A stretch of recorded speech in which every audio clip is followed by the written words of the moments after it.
Hello, adventurer. It's good to see you. You have made it to the morning grind. Welcome, welcome. It's the live stream at the beginning of the Geekverse, where we talk about all types of topics in geekdom, gaming, and fantasy, with an emphasis on being constructive and creating the things that we want to exist in the world. It's all on the grind, Sizemore. Can't be too fine, can't be too coarse. That's exactly right. There are a lot of adventures to be had today. Dungeons to explore and monsters to slay, and who knows what a random encounter might send our way. That's why we have to prepare. So settle in now for the morning grind with your favorite beverage in hand. Tea? Or maybe something a little stronger. I've got a few bottles of the old Wynyard left. Whatever you want. Pull up a chair. Dude. If you're feeling fancy, how about a cappuccino? Or a frappuccino? Or how about an espresso? Just tea, thank you. Sounds good to me, Gandalf. Whatever you want. I'm just glad you're here. Everyone is welcome. You can just watch if you want. You don't have to worship anything you don't want to worship. Thank you, Mike.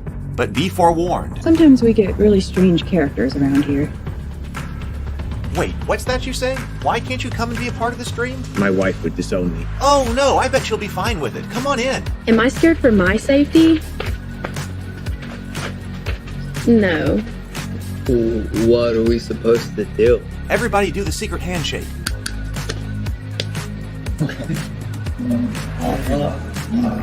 Secret cultist handshake. Oh, now do wizards who love each other. This, my friend, is a science. I still don't have gills, but it's fine. It's all on the grind, son. Can't be too fine, can't be too coarse. Dude, this would be a sick place to bring the band. Indeed it would be, Dave. It really would. I'm seeing more people coming in. Welcome. Glad to have you here. Oh, look, here's someone new. Is this the cultist meetup? Yes it is. Come to hang out?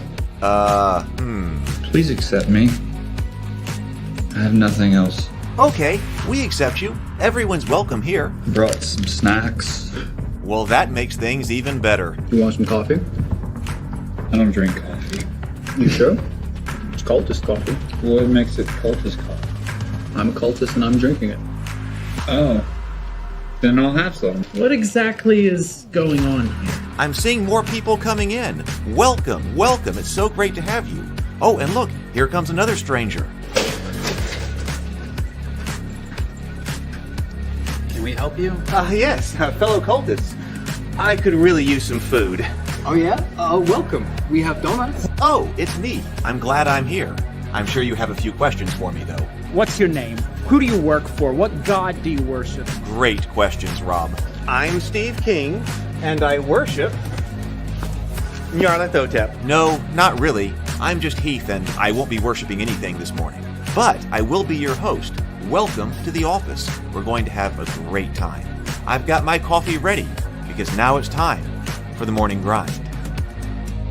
If you could become a fish, that would be amazing. Then I could command you with my mental fish powers. Hello! Welcome, everyone. Welcome to the morning grind. I hope everybody is doing great today. I hope that your Thanksgiving was fantastic. I had a great lunch with family as well yesterday. I hope you did today. I know I actually went out to a store yesterday and did a little bit of shopping, but we got Black Friday here. So if anybody's going out for Black Friday, good luck to you. Although sometimes when I go out for it, it's not as bad as I typically think it is. But if there are any online deals that are good going on in the Geekverse that we should know about, drop those in the chat. Let somebody pick up a good deal. That would be cool. All right. Today we are going to be talking about world building again. And I thought that we would check out this book that I've had for a while. This is actually the second edition of the book, and it's called A Magical Medieval Society. And I used to have a hard copy of it, but I just have the PDF today. So, but I thought some really detailed information about how to add realism to your world building. by taking a look at the Western medieval society. You know, that's what a lot of fantasy is, based on some type of Western medieval world. Although increasingly, we've got a lot more in fantasy worlds coming online now that are based on other things than medieval Europe, which is great. But mine happened to be more European based as well. So I really like this book. We will check it out. All right, everybody, let's sip or let's breathe. We're going to breathe first, and then we're going to sip. So got your coffee or your tea or whatever it is that you've got ready. Hope you've got your drink with you. Let's breathe.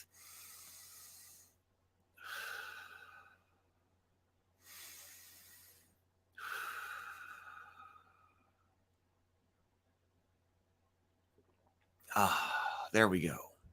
So good morning to Inner Light, and then also good morning to Stray. Fantastic to have you here. Wonderful. All right, let's go to, we'll do the morning messages. I was working on two of my big rocks that I finally got finished this morning, were to prepare 2 additional videos that I've got loaded in here. One about the philosophy of like the geekdom or Raven Keep productivity or geek productivity or what it is that I'm doing here. And then we also have one at the end to work with our index cards. But anyway, let's go to the morning messages. Then we will get to that.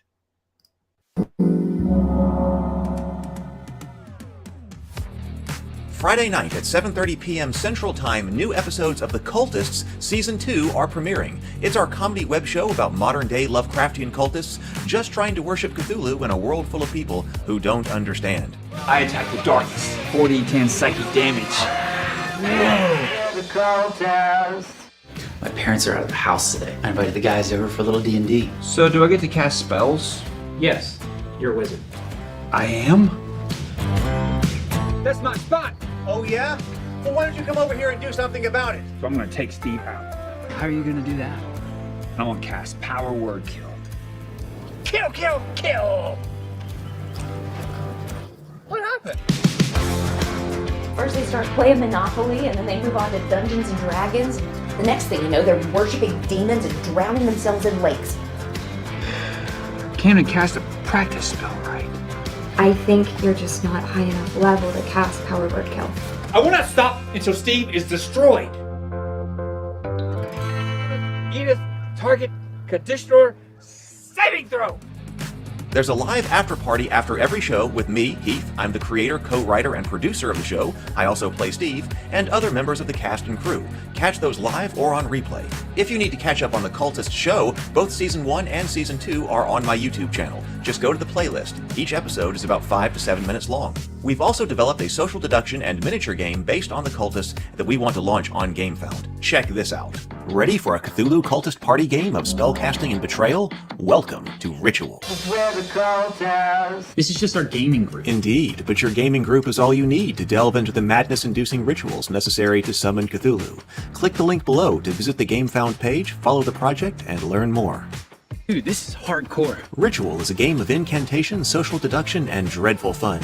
To win, your band of loyal cultists must successfully complete 5 magical rituals. But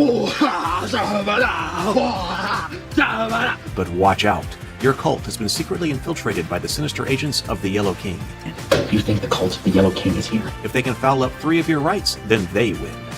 You've not been further compromised by the Yellow King, have you? Check out the GameFound page for more about the game and for a brief rundown on how to play. GameFound is a great new platform for crowdfunding board games, and we are proud to make it Ritual's home base. When you follow the game on GameFound, you can get updates about the game's development before the project goes live. And you'll get a free Rob, High Priest of Dagon miniature in battle pose if you decide to back the game when the campaign goes live. There is even an opportunity to get an advanced copy of the rules and participate in the playtest for rules review. We'd like everyone who's a fan of the Cultists to be involved. Any cult leader would be proud to have you as their disciple. So if you're a fan of Elder Gods and crazy fun, come and join us for Ritual. Click the link below to follow the game on GameFound today. You can get all of the links you need in the chat or in the description below. The Morning Grind is brought to you by Raven Keep. That's the company that I set up to publish the things that we are making here on the show.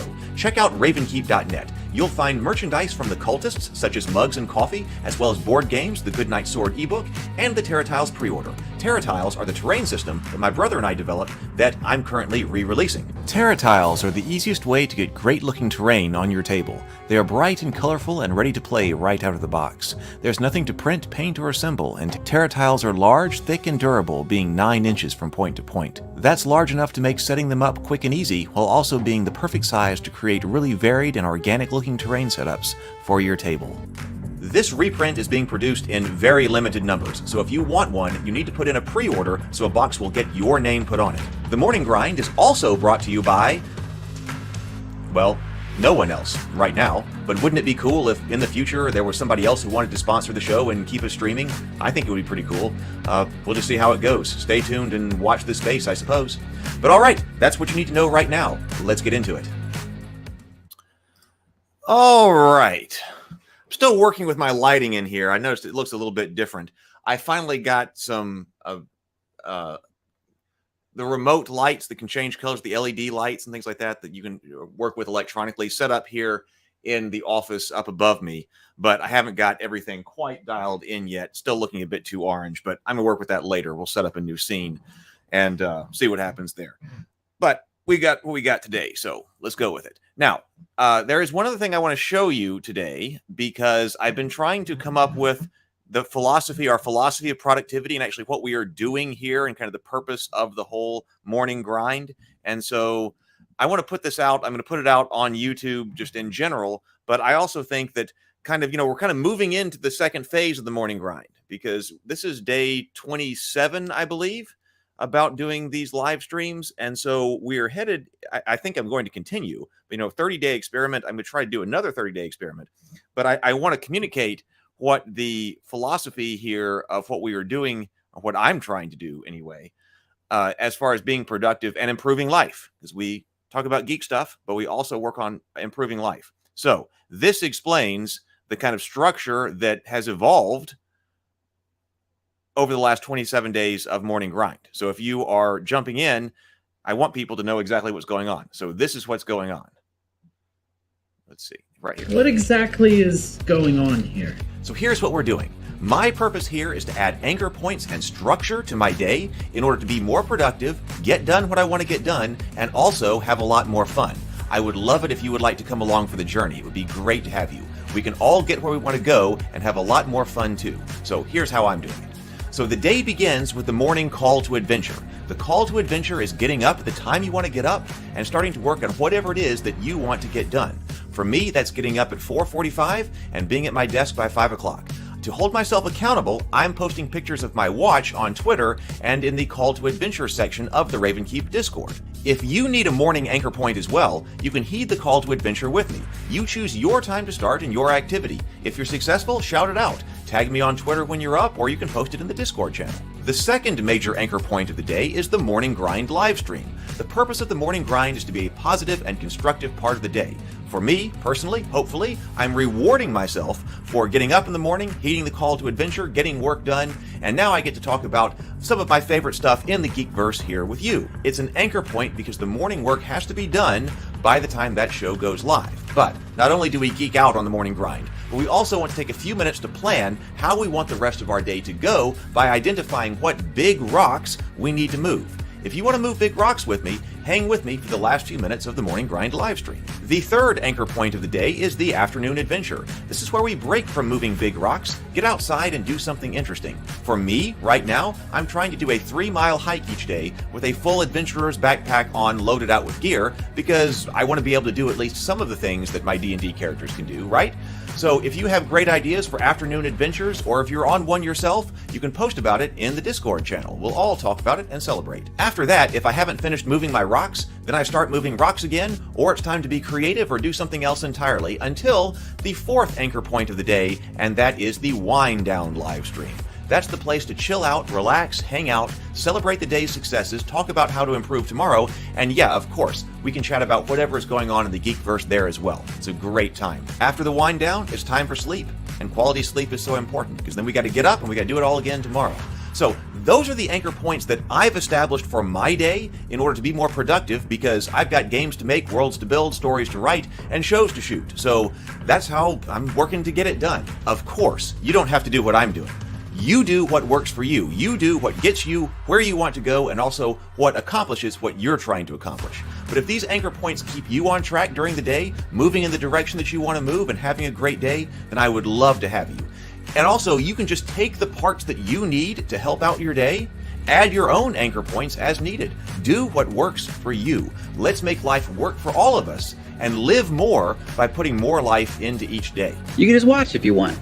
Yep, you can do that too. This is all an experiment. I don't know how long it's going to last. Probably either I will be successful, productive, get a lot of the things that I want to get done, and feel great and be happy, or I'll explode.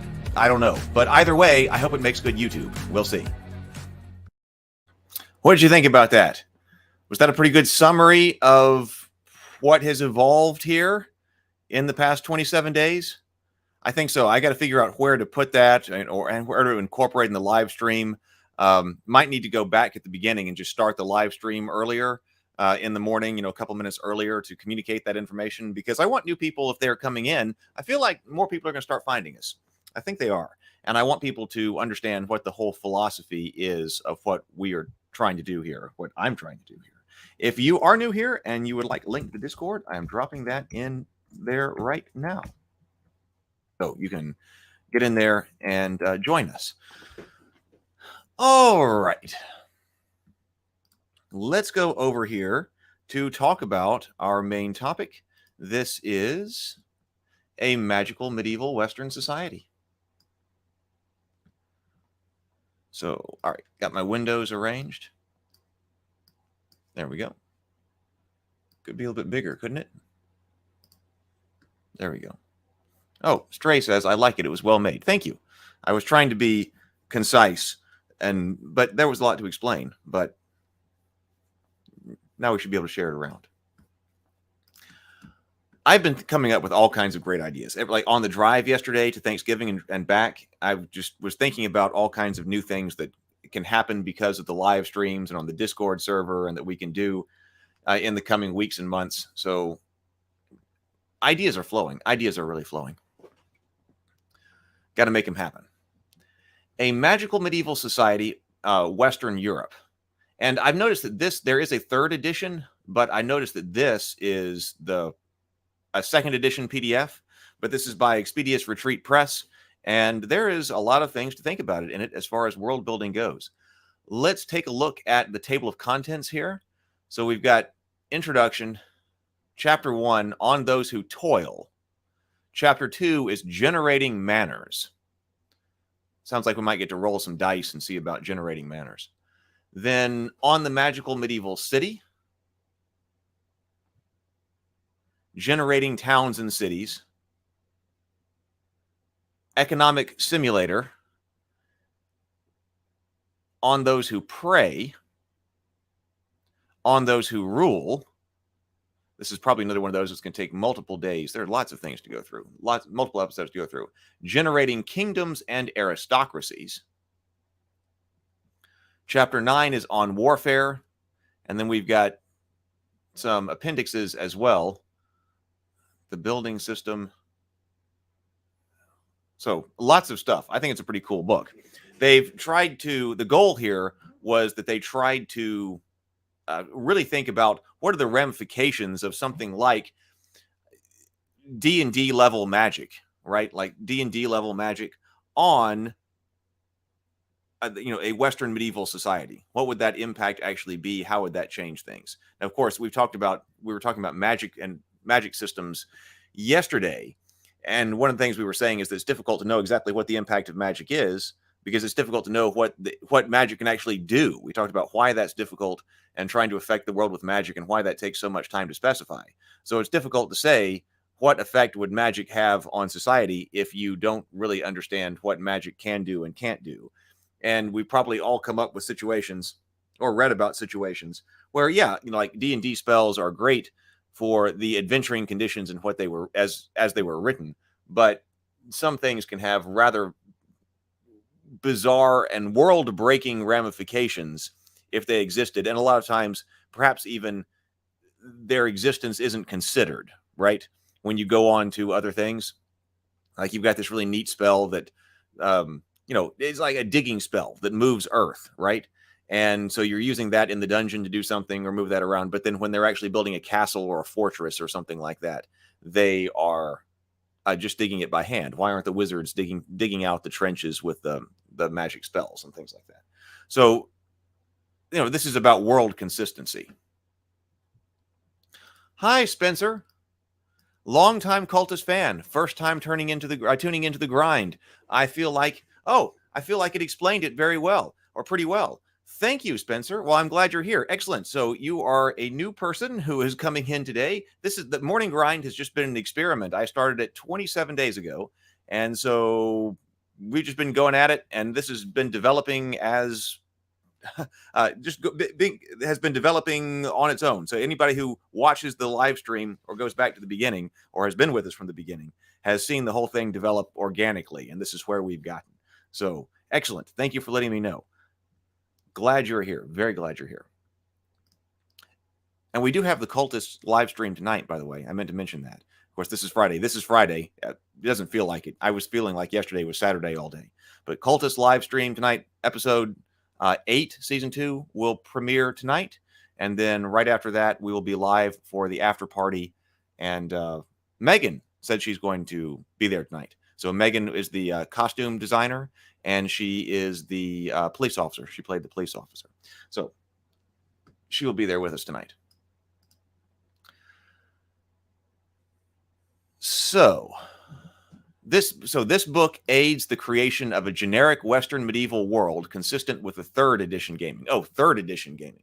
Okay, so I've had this book for a long time. So that's probably why the 3rd edition of this book is probably better. They may have updated it to 5th edition. So I didn't even think about that. So this is probably 3rd edition Dungeons and Dragons. This one is also very human focused, as they point out right here. So it doesn't really consider different types of species as much, because it's just trying to think, what is the impact of magic on a medieval Western world? So this is what it says. Magic is the most difficult factor to resolve with a medieval society. Cure spells, healing magic, and bringing people back from the dead, that's all great when adventuring, but what type of actual ramifications on the world would that have? Probably things that we wouldn't even recognize, right? Liars of building, talking to gods through commune, and every small town having a person who can cure disease are very difficult to resolve with a medieval mindset. Most supplements simply lay out a magic patina over historic medieval times, but magic really changes everything. In resolving the issue of magic, our first assumption is that society evolved and developed alongside magic. Relying on the cleverness, ingenuity, and survival of humanity, this supplement is based on the extrapolation of historical information and trends.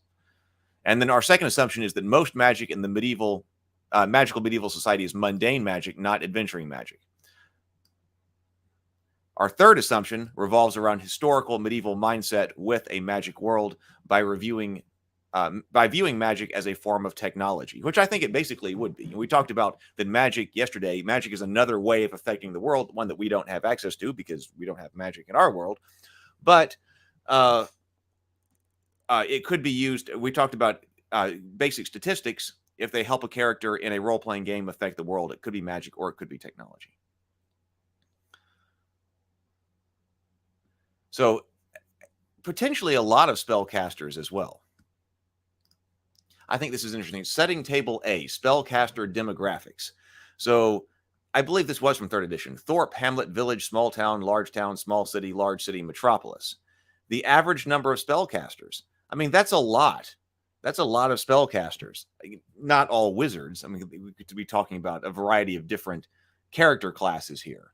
But even a small Thorpe having 3 spellcasters, that's a lot of spellcasters. Average percent of spellcasters in the population. So, yeah, in a metropolis, that's a lot of people who cast spells. And potentially very powerful spells. Our final assumption down here, so what else are we looking at? Our final assumption is magic brings social change to medieval societies. Traditionally, medieval society is broken down into 3 categories: those who toil, those who pray, and those who fight. And that's how the book is structured. We saw that in the table of contents. Those who toil, those who pray. Oh, I said that. In a medieval society, those who fight are implicitly understood to be those who rule. Magic disrupts this triumvirate by inserting itself into all layers of society and establishing another source of power in a magical medieval society. This supplement chooses to insert magic throughout the society rather than putting all the changes in one condensed chapter. And I think that's an excellent way to go exploring this topic, because otherwise it does seem like the topic would be, you're still just going, well, here's everything that's historical and a medieval society or whatever. Oh, and then here is our addendum on how magic might change things. So I do appreciate as well that this book is written so that it's trying to weave that magic into all parts of what's going on in the world.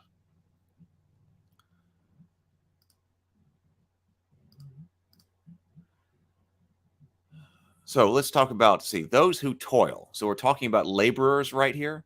So though the main focus of 3rd edition is adventurers, it's important for those who toil. The importance of those who toil is implicit in every campaign setting.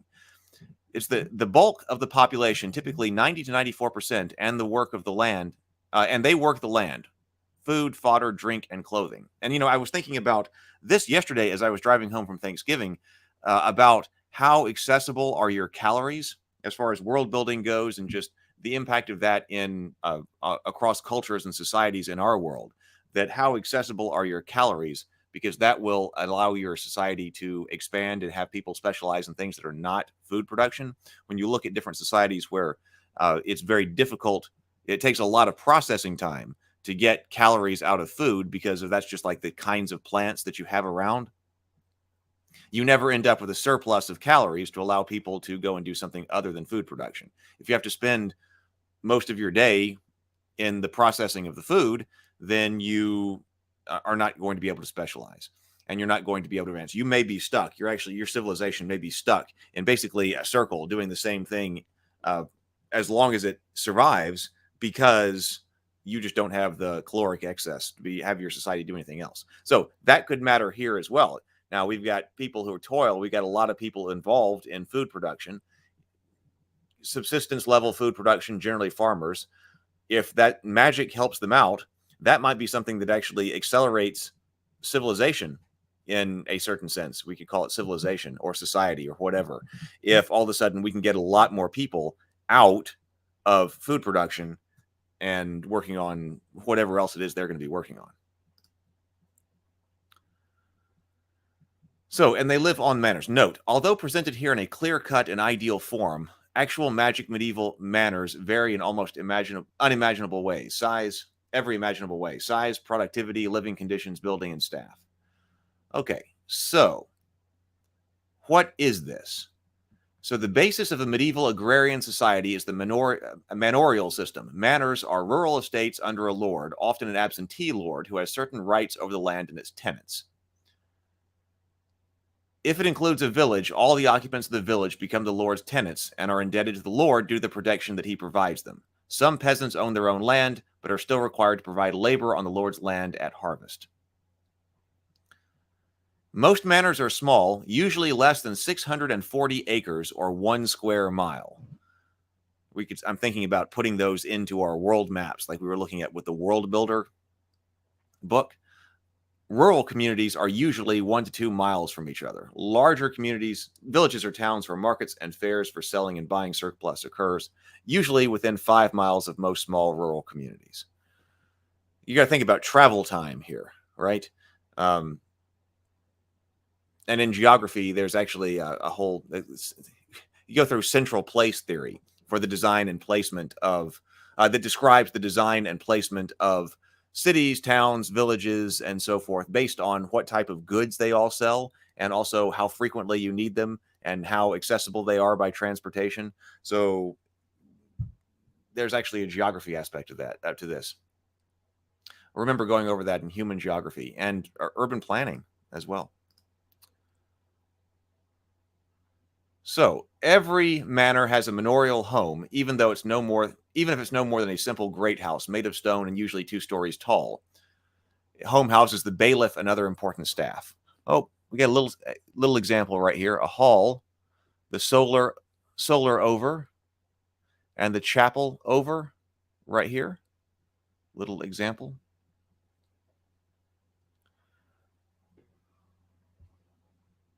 Unlike most of the other structures on the manor, the manorial home is not solely focused on agriculture and growing food. Its importance is also social.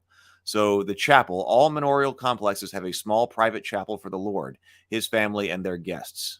So, there was a book in Advanced Dungeons and Dragons. Was it Deities and Demigods? I tend to think of chapels and then monks and clerical robes, also in terms of kind of what the Catholic Church wore in the medieval period. But I thought it was really interesting to break that. That was a really good book because I believe it was Deities and Demigods that had all of the clerical dressings, the clerical robes for all the different gods. And they were all different. They weren't like monk-like, right? They were all different kinds of clerical trappings. And I thought that was really good to be able to bring that out and be like, all right, you're going to see the priest of whatever or the priestess of whatever. It doesn't look like a Catholic church and Catholic monks, right? It looks like something completely different. And that's an important world building. And I think anchor for players to, if you are doing something different like that, to be able to give them, because otherwise we do kind of default back to the Catholic Church in the medieval period.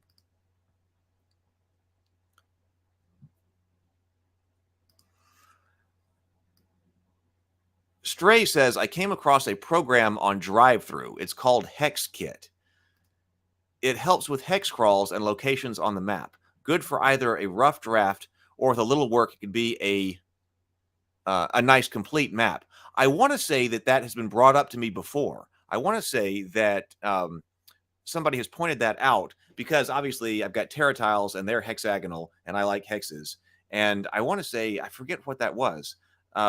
If somebody was saying, could you put the Terra tiles in HexKit or because it is a program that helps with that, or is there something you can do there? I don't know them. I think I did look it up at one time. It did seem pretty cool, but nothing came of trying to put Terra tiles in it. So other things that we've got here, the chapel, the garden, we were just talking about that, the storage, barn, bakery and brewery, and then the village. The bureaucracy. This also reminds me, there was a book, and I don't think I have a hard copy. Oh, I do. Does anybody know this book right here? This kind of reminds me of this book.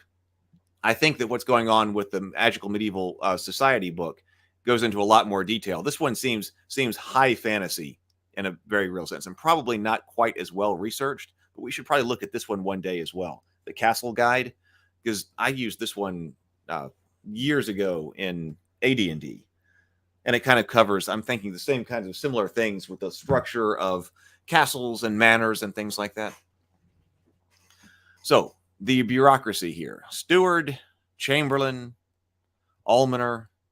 The almoner is the servant takes care of the Lord's alms and gives to the poor. Old livestock, scraps of food, old clothing, and other tidbits are usually given to the poor in measure. Although most manors give to the poor, not all manors have almoners. The Lord's main manor certainly employs an almoner, and larger manors usually employ almoners. Alms to the poor account for roughly 1 to 5% of the manor's annual income. Such trifles endear the Lord to the peasants, reduce the risk of peasant revolts, and provide a cleaner conscience. So, you could get deep into it by talking about, well, now, what is the economics? And this one's going to try to do it, I'm pretty sure, but in a gaming way. But, we could get deep into exactly what are the economics and where's the money come from and where does it go in one of these, especially if the PCs are running one, right? So at some point, the PCs in the game might become lords or have a manor or something like that. Now, how do you handle that? Well, we could handle that in a very detailed and complex simulated way.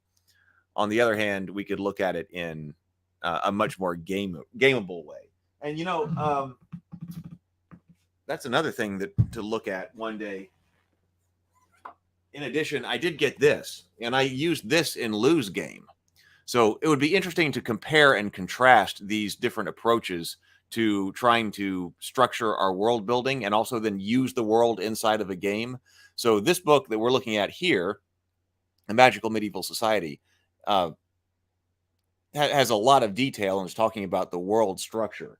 This one right here, has anybody used this one? This one right here was much more about gameable stuff for the PCs. And so we were using this in Lou's game when we started to build a stronghold and things like that. So I read through it. We'll have to do that again. That would be another one. So we can compare and contrast these different approaches. World building to something, highly technical world building to very gameable approaches to it.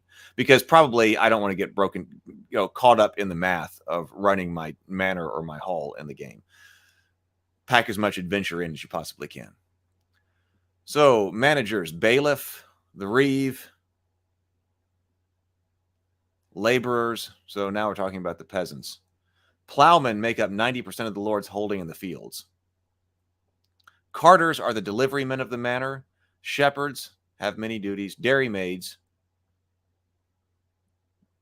Cowmen and pigmen, overseers, household servants, peasants on the manor, and their legal status and labor obligations. Actually, I haven't seen so much right here, interestingly, about the impact of magic. In fact, it kind of surprises me a little bit here, because if it's talking about how many people are plowmen, like, is that the case? In a magical, in 3rd edition D&D or in a D&D level world, how many plowmen do you need? That's still a lot.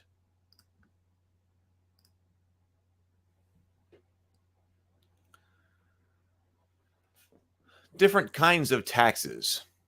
I actually think that the Castle Guide also went through a whole bunch of different taxes. How detailed do you want to get about the taxes that each manor or laborer has to pay? Well, you can get very detailed. Chevage, eggs, fistilling pound, fish silver, fodder corn. Wow, I don't know any of these. Now, this seems like it might be interesting to incorporate or say into a story. But let's say here, the malt silver, making malt for the Lord's house. Unfree, and it is who paid? Explanation: making malt for the Lord's house. Who paid? Unfree peasants, usually the father or the daughter. And that's 1 silver piece to 3 silver pieces in payment. Now we get to the village. I'd really like to see how to generate one. See, seed and yield per acre. I wonder where they got all of this information. And this is the kind of stuff I love, and we get really deep into years ago, especially when I was playing something like GURPS. Well, we want to be able to simulate so much about the gameplay mechanics. We want to simulate that. And then I also want to have all of the background simulated for the world with all the explanation about making sure that we've got enough oats, enough space for the oats to grow or something like that.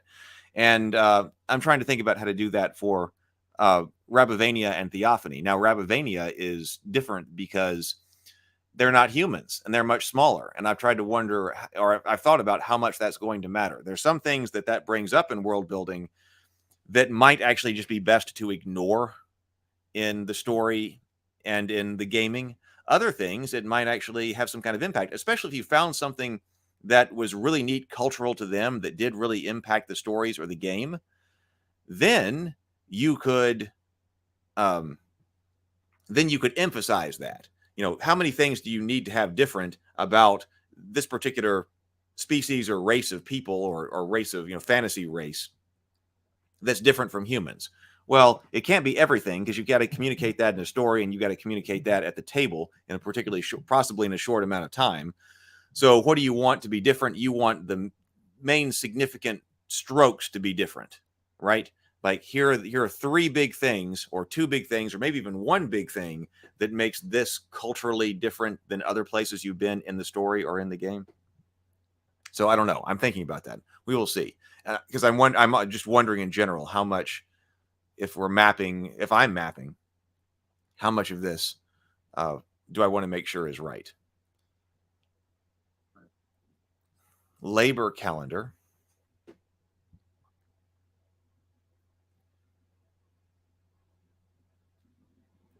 Then we get into castles. Castles are daunting structures and expensive endeavors. Nonetheless, members of the peerage and the high-ranking gentry build castles as soon as they are allowed or can afford.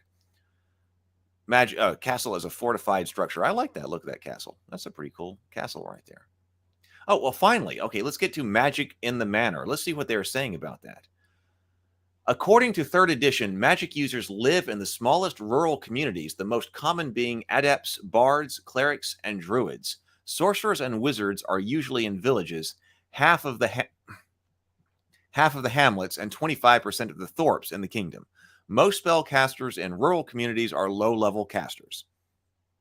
The highest level casters in a village are 5th level adepts, bards, clerics, and druids, 4th level in hamlet, 3rd level in thorps. There's a small chance of having a higher level druid and greater numbers of druids in rural communities, but more than likely they are found at the same ratio as other divine casters.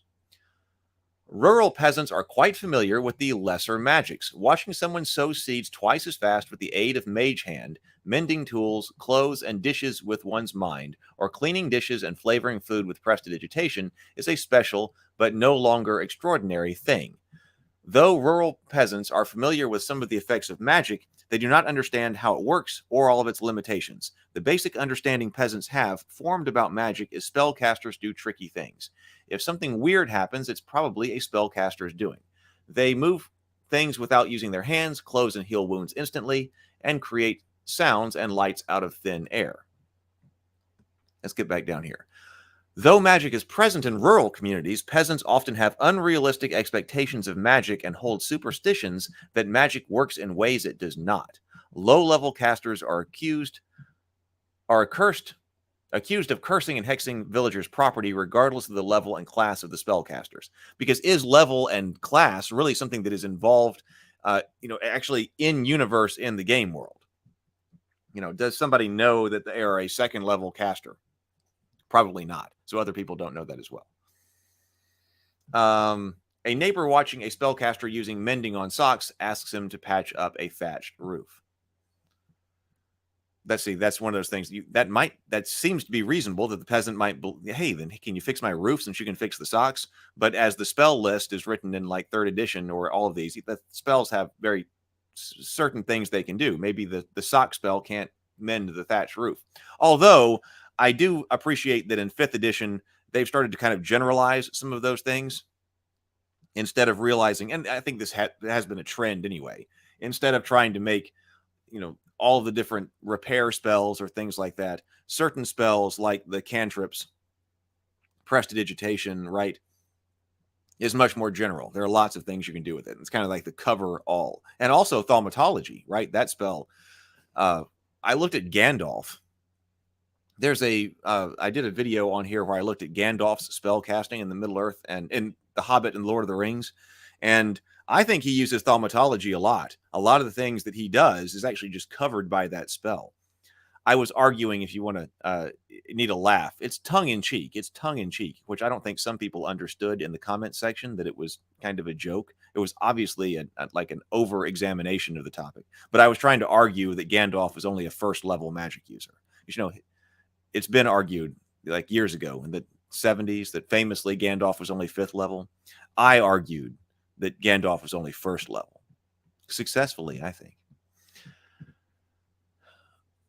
Peasants in rural communities view magic as a source of power and often revere or fear spellcasters depending on the circumstances in society. Since each person casts spells uniquely, basic understanding of magic in the country is only available to those who cast spells, retired adventurers, and rich people who employ spellcasters. Okay.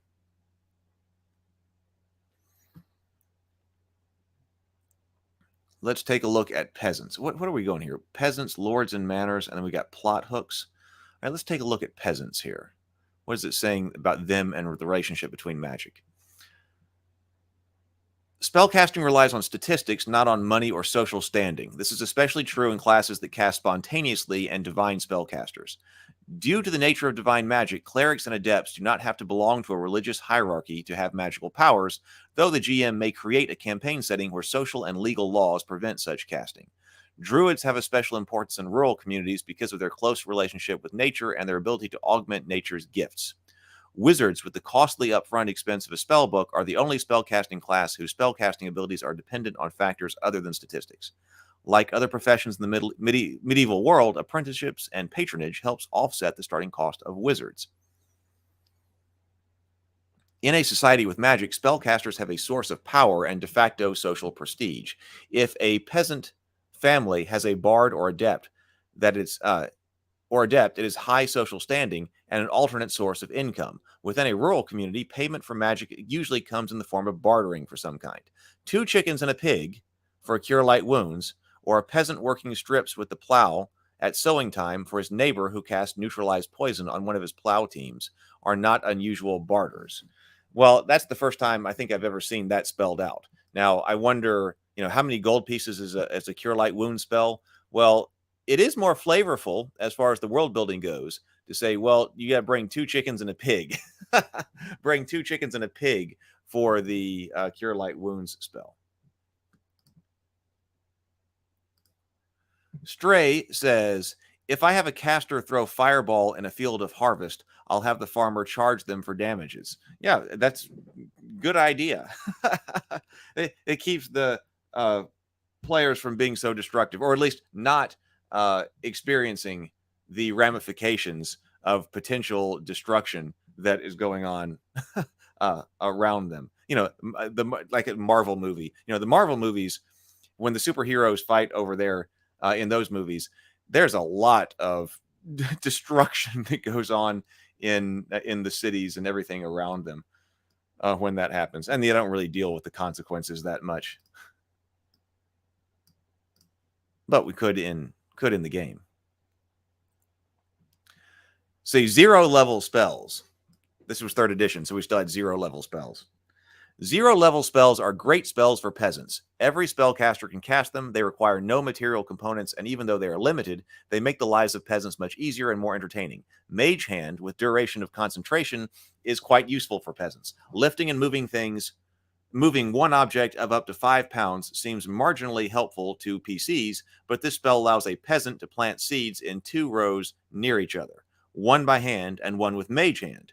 So doubling your productivity. This also makes for good practical jokes. I mean, that would be huge. Like, we're talking about the amount of calories that you're potentially able to extract from the ground or livestock, but just general amount of calories that you're able to extract for farming, for the amount of time processing, being able to cast Mage Hand basically for free and doubling your productivity. See, that seems like that would get more people out of farming, and you'd have a lot more people who are not or not involved in food production. It's interesting and that's why maybe there are so many adventurers, right? That could be expanding the number of adventurers because, hey, we don't all have to be involved in food production, much like we're not all involved in food production here in the real world. Let's see. It's time for a sip. Mage Hand also makes for good practical jokes. Cure minor wounds may not heal much of a PC's numerous HP, but 1 HP is a large percent of a commoner's life. Yeah, so we're also having the hit point problem. What are the societal ramifications of the hit point problem? I talked about that in other videos, specifically about hit points. I'm not for inflationary hit points, and I talked about the relationship between the different cure spells and the size of wounds in relationship to how many hit points you actually have.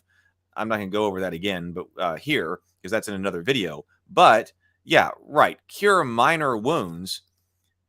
Curing, if a adventurer's got 50 hit points and you're curing minor wounds, curing a few of those hit points would be a minor wound. But for a peasant, like a 0 level peasant, 1 HP, a loss of 1 HP, that's not a minor wound. That's a very serious wound. But yet, cure minor wounds, according to 3rd edition, could solve it. That was always an issue that I had, the mismatch there. So, it also stops bleeding and closes wounds, which reduces the risk of infection. Although cure spells cannot regenerate limbs or digits, they do heal broken bones, taking away the risk of an improperly set bone. That would be huge. Now, of course, also in D&D combat, we don't actually just say we got broken bones or we got bleeding and stuff like that. It's all hit points. But from the world perspective, falling out of a tree, like your kid falls out of a tree or something like that, cure light wounds, that would certainly help.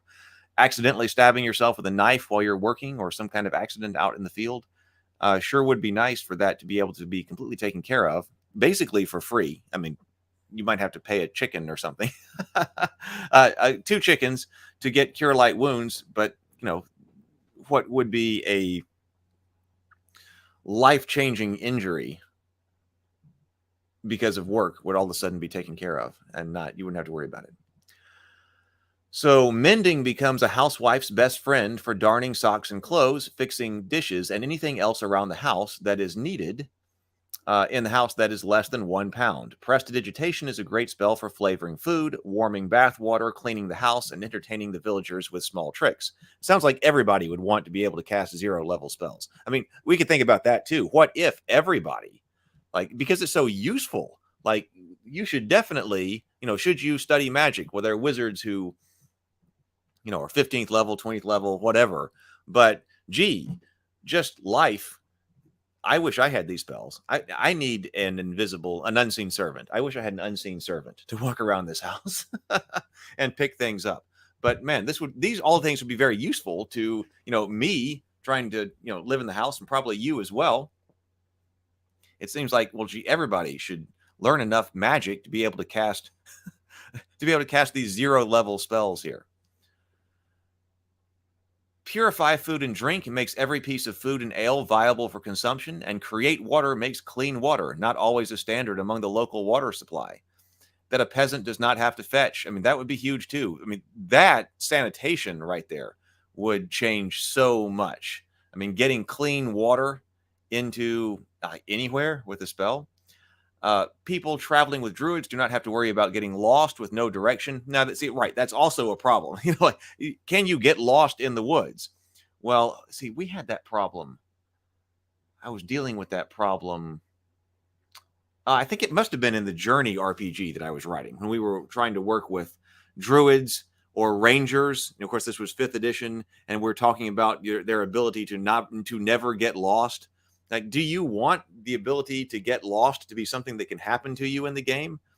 Well, possibly. There are a lot of things that all of a sudden take the danger out in the macro sense. In the micro sense, if you're just looking at it, okay, well, hold on, I can create a bottle of water, or I can purify some food here.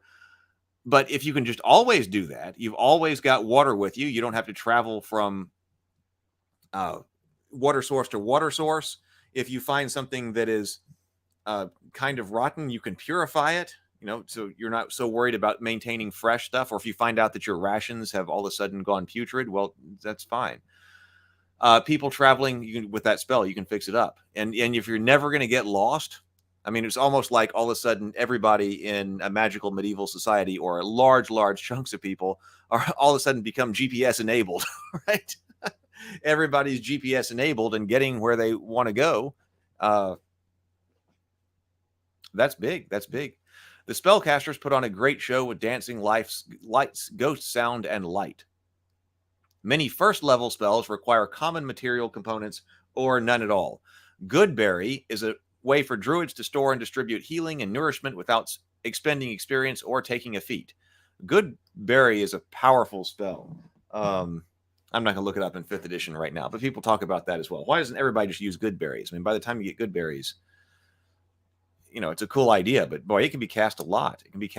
Huge ramifications there. Endure elements takes the chill out of cold winter days. Invisibility to animals and detect animals or plants makes hunting easier. Yeah, sure would. Using a bit of horsehair, mount provides a light workhorse that does not need provisions. That's also huge. I mean, the ability to have beasts of burden in general is a major driving factor of society.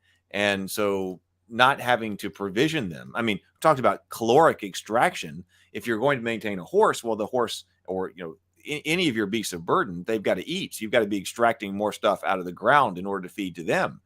But if you've got beasts of burden that actually don't have to be provisioned, huge. Charm person leads to much wooing and trouble. Yeah, it could, absolutely. Expeditious retreat and jump wins races and contests, while unseen servants are the slaves of the peasants.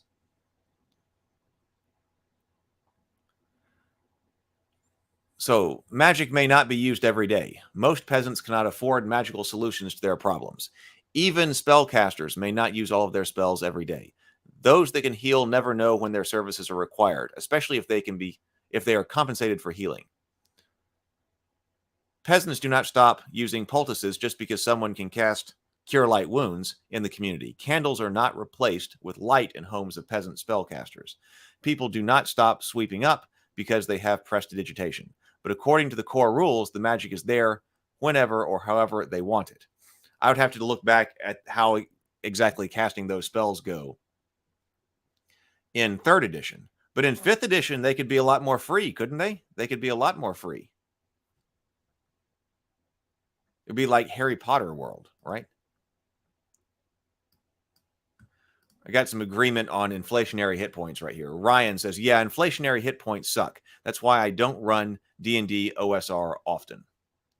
If I did it today, if I were trying to do something else, I would just not have the inflationary hit points. I need mending, Ryan says. I need that too. I've got holes in all of my pants and things like that. I'm wearing clothes out over here. I'm refusing to buy new clothes though until I get to lose the weight that I want to lose, because I feel like that's failure. Admitting defeat if you have to buy new clothes when you're still heavier than you want to be. But it sure would be nice to be able to mend the existing ones. Ryan says, yeah, good berries would be amazing. Save so much money on food and time cooking. I'd be on the good berry diet for sure. I would too. Cooking time, that's a big thing too. Yeah, time. When you're trying to be productive, right? Cutting out cooking time. Huge. Yeah, huge. So let's see here. We're closing out. We're going to have to return to this book.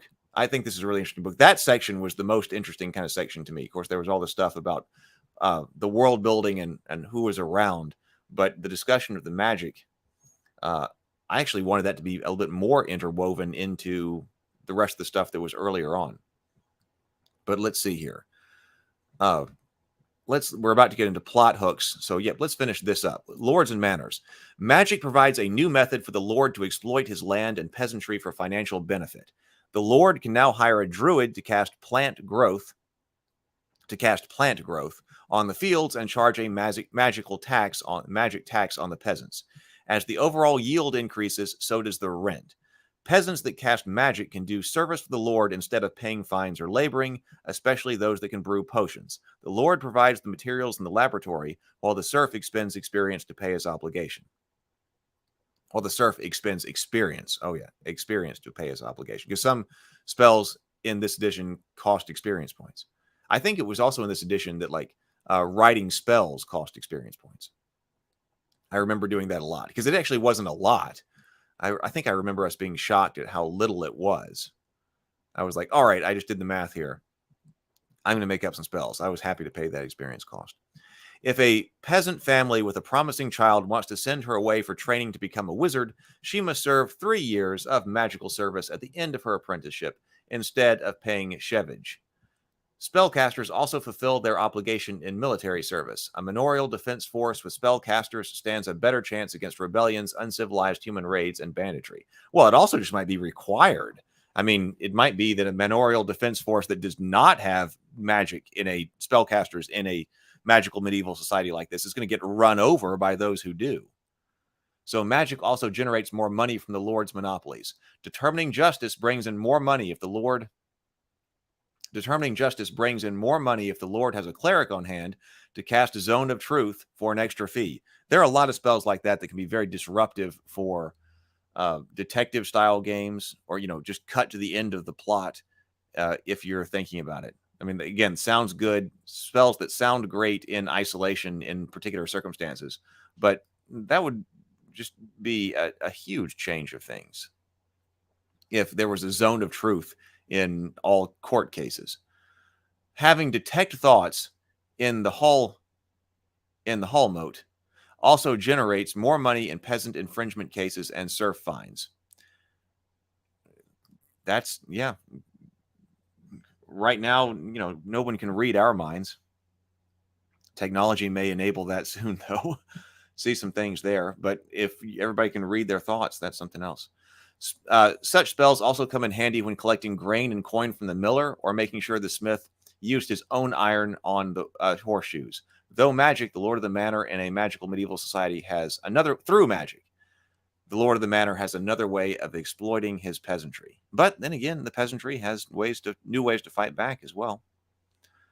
A manor lord surveys his lands. Now I've got plot hooks. I think we can skip over those. Generating manors. We're going to have to do that pretty soon, I think.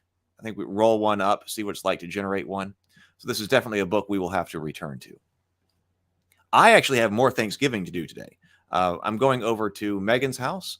You know, Megan's my co-host for dinner and a board game, and she's going to be on the show tonight, like I was talking about, because she was our costumer for the cultists, and she played the police officer. So, but we're going over there for the other side of the family's Thanksgiving, and I got to leave here in just a few minutes. But we're going to wrap up the way we always do. I got a new thing for you. Ryan says, Zone of Truth basically eliminates the need for trials in most of the justice system. Yeah, it does. Right. Yeah, that's probably understated here. In fact, now that I'm reading this again, it sounds like some of the impact that it was trying to talk about is actually understated in the book. Like, arguably, I think easily arguably, that the world of Dungeons and Dragons with the Dungeons and Dragons spells and how common those spells are, it would look nothing like what we would expect it to look like. You're thinking about through all of these ramifications, and they're just huge. They're just huge. That's why actually I prefer low magic kinds of stuff when I'm thinking about it. Because if you think through that, like even Harry Potter, where magic is infused into everything and everybody uses magic for everything, there's a lot that's been thought through about how that would change. But then again, there's a lot that changed things. But then again, there was a lot that came up that was not. Like the existence of the time turners, for instance, those came in to here's something that will allow you to travel backward in time. And they just give it to Hermione so she can take another class. But, the ramifications of that was not thought out very well. Or thoroughly, it didn't impact the rest of it. Okay, I have a new concluding video here because I want to be able to, at the end of this, if you're new, welcome. Glad to have you. And I hope you really enjoyed it. The way we always end the morning grind is with thinking about how we want to use the rest of the day so we can be productive. Yeah, I got agreement here. Yeah, low magic is really great. I like the magic system to be thought out thoroughly. But generally, I would say low magic and low fantasy for me in general. We try to think about how we can be more productive during the day, what we want to accomplish, because the evening live stream is called the Wind Down. So we've got about 10 hours or whatever it is between now and the end of the day when we try to wind down. So what is it that we would like to do, have accomplished, so we can say that we've had a good day at the end of the day? So if you need some kind of structure for that, and if you want to join in on the productivity, here is my system, and we will look at and I'll plan out. I'll put down what I've got to get done today. That way I can be held accountable. You can hold me accountable at the wind down. I'm accountable to you. We can all be accountable to each other and get more stuff done. But if you don't have a structure for productivity, here is one that I recommend.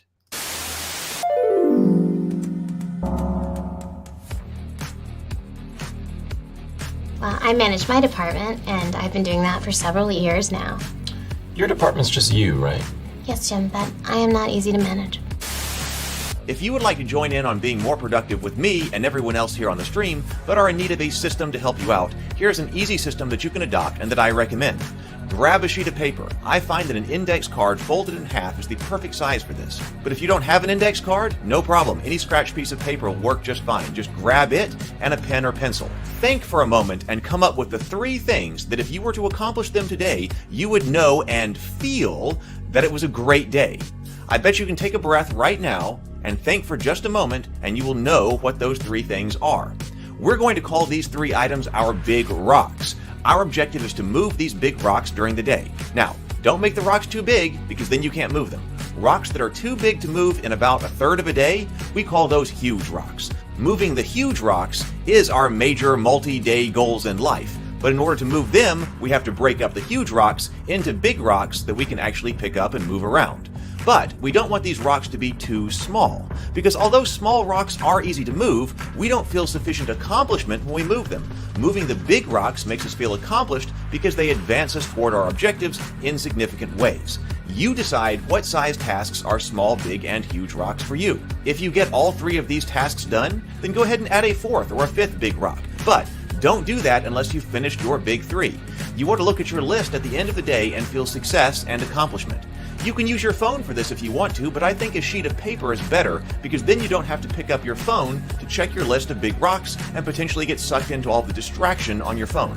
The phone will also let you put 20 or 30 things on the list, no problem. Half an index card will keep this tight and focused. I know there are dozens of things on my to-do list on my computer, and that's too much. This method allows me to extract what I really need to do during the day and focus on that.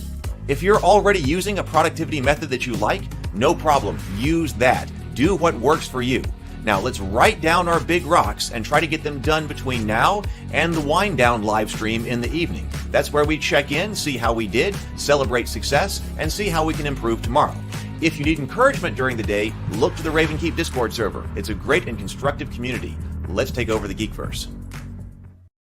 All right, so that was my explanation of what we do here at the end, because that way I don't have to repeat it all the time, because I think we're kind of crystallizing what we're doing here, and so kind of got that structure going on. So I'm going to bring up the auxiliary camera, go auxiliary camera, and I'm going to put down, these are my big rocks. Now, today's kind of special because we're still kind of in the Thanksgiving holiday. Like I said, I've got another Thanksgiving lunch to go and do today. So we're trying to think about that, and we're not doing some type of accounting for some magical magical day some God gave us from heaven, right? We're talking about what would we need to do today in order to feel better about today and feel really good about today by the time we come around to the wind down. So for me, family Thanksgiving lunch, and that may be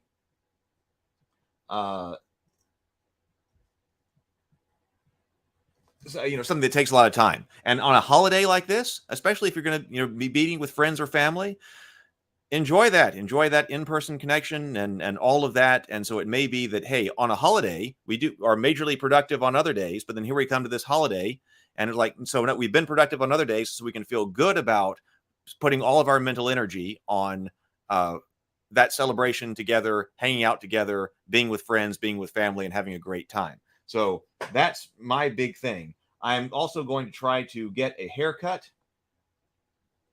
because I will be over there in the same area when that happens. And then I still need to schedule 10 YouTube videos. Now, also, I've got the live show tonight. Oh, so tonight is the cultists. So I've got to decide whether we do the wind down. We've been doing the wind down as part of the after party stream. Does that work? Do you like that, or should I start another stream? I originally didn't think that the wind downs would be something that would stay up like they are, but I like them, and we're talking about great things, and I think having some great conversations on them. So they obviously, I think, do need to stay up now.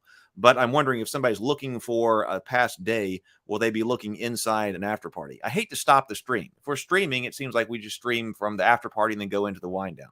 But I don't know. Maybe we should stop and then restart with another stream. I don't know. Still thinking about that. So I need to schedule 10 YouTube videos, and then tonight we will be doing the cultists and the after party tonight.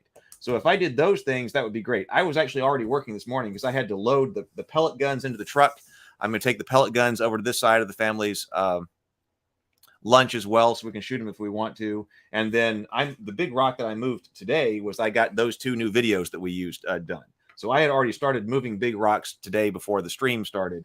And so right now, that's what I got to focus on. So hopefully you got yours. Think about your big rocks. Be productive. Go shopping, whatever it is going on today. If you've got more Thanksgiving to do, I hope you have a wonderful day. I look forward to seeing you tonight for the party, for the cultists and the party. Happy continued Thanksgiving and Black Friday. See you tonight, everybody.